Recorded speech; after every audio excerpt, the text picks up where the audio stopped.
blasmu etik. Jadi tidak hanya omon, kerjanya omon saja, nggak bisa. Dia pinter atau goblok sih? Anda hanya memperlihatkan ketololan Anda. Belum pernah ada guru sejahat itu.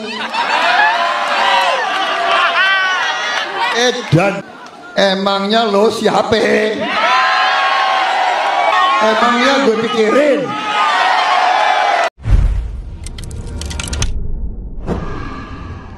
Assalamualaikum warahmatullahi wabarakatuh. Waalaikumsalam warahmatullahi wabarakatuh. Alhamdulillahirabbil alamin.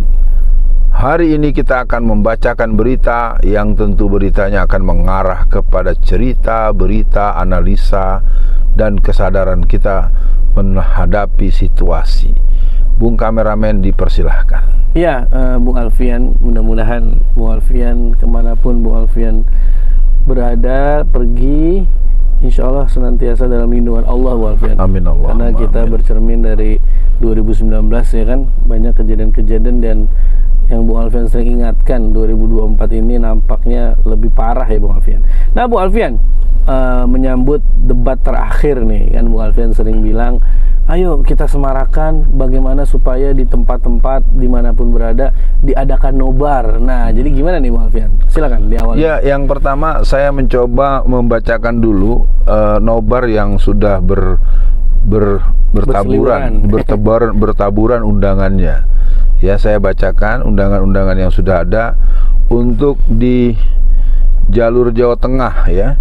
Jawa Tengah ini nobar yang pertama, nobar di Surakarta, nobar debat Amin Muda ya.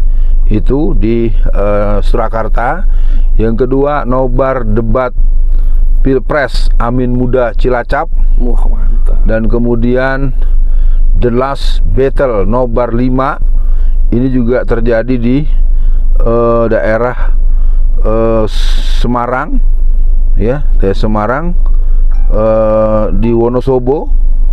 Dan kemudian nobar dan debat di daerah Purworejo.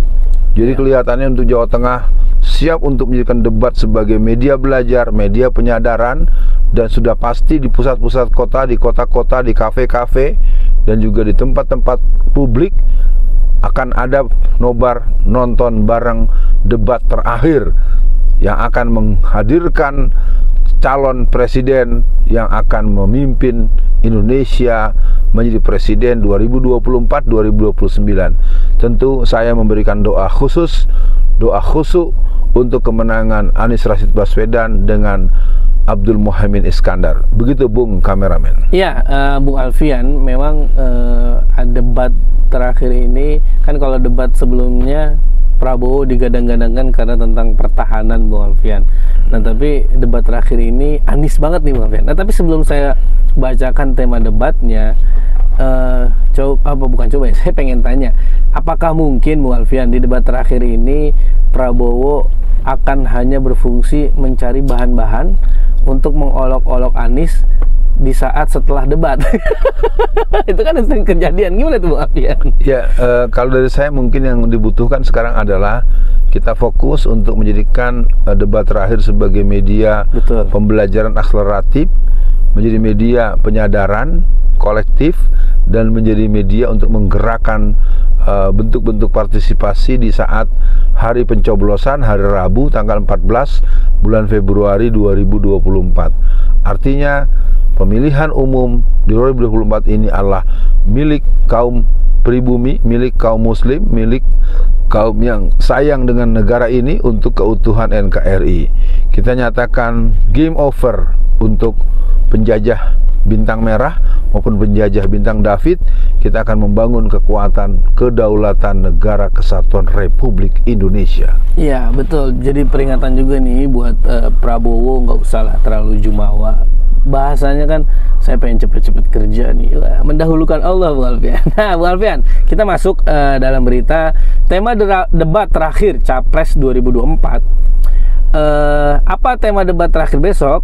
Dilansir dari situs resmi KPU, tema besar debat terakhir Capres adalah kesejahteraan sosial, pembangunan SDM, dan inklusi. Subtemanya meliputi pendidikan, kesehatan, ketenagakerjaan, kebudayaan, teknologi informasi, kesejahteraan sosial, dan inklusi. Nah mungkin apa nih Bung Alfian dari tema ini yang mungkin sekelebat terfikirkan oleh Bung Alfian yang perlu untuk ditekankan atau perlu dibahas atau perlu disebut? Gimana tuh Bung Alfian? Ya yang paling kalau dibilang dari segi keseluruhan semuanya penting ya. Iya.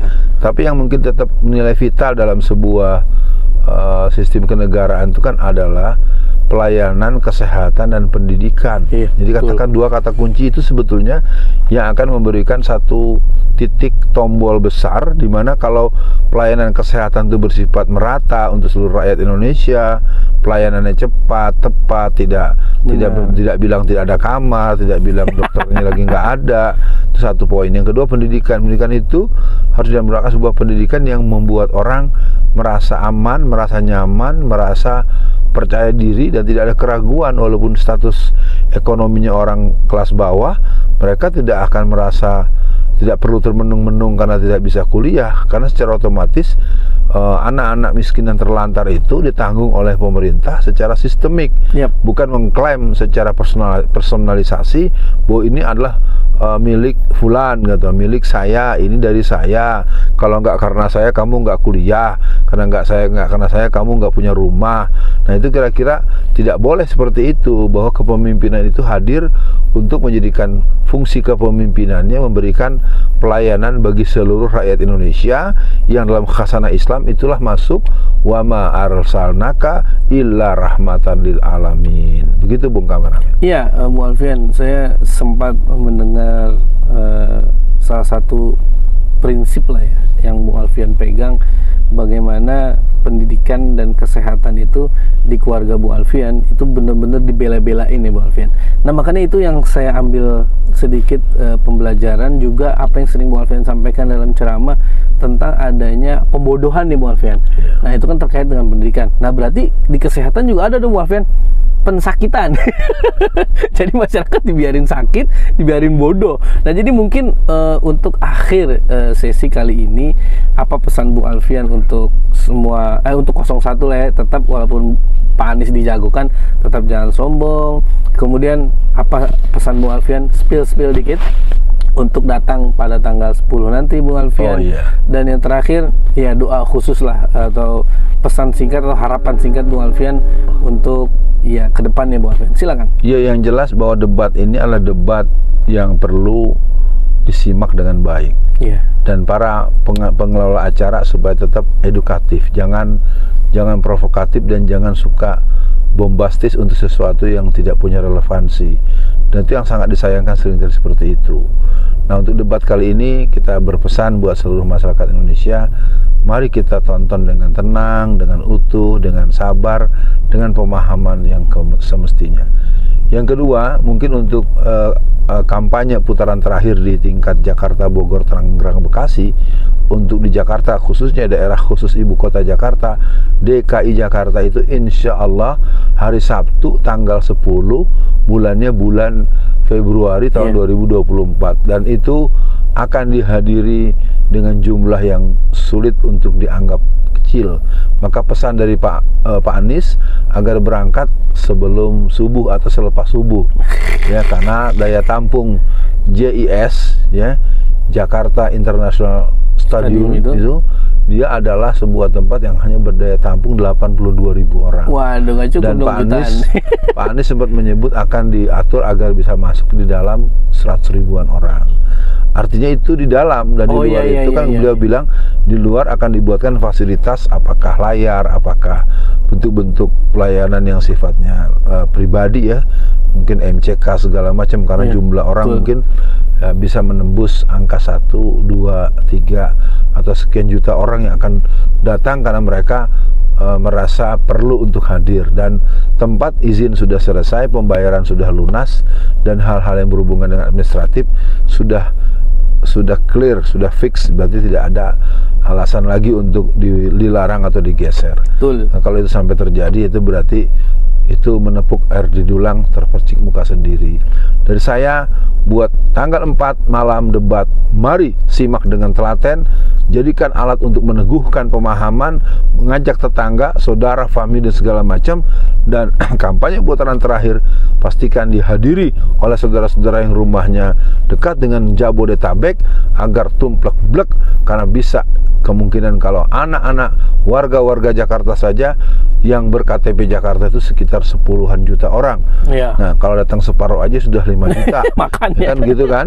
Nah, kemudian datang dari Jakarta, Bogor, Tangerang, Bekasi, mungkin bisa semirip dengan 212. Paling tidak 212, 11, 12 dalam hari ini adalah hari perjuangan politik. Kalau kemarin perjuangan dakwah akidah, karena ada penghinaan kepada surat 5 ayat 51.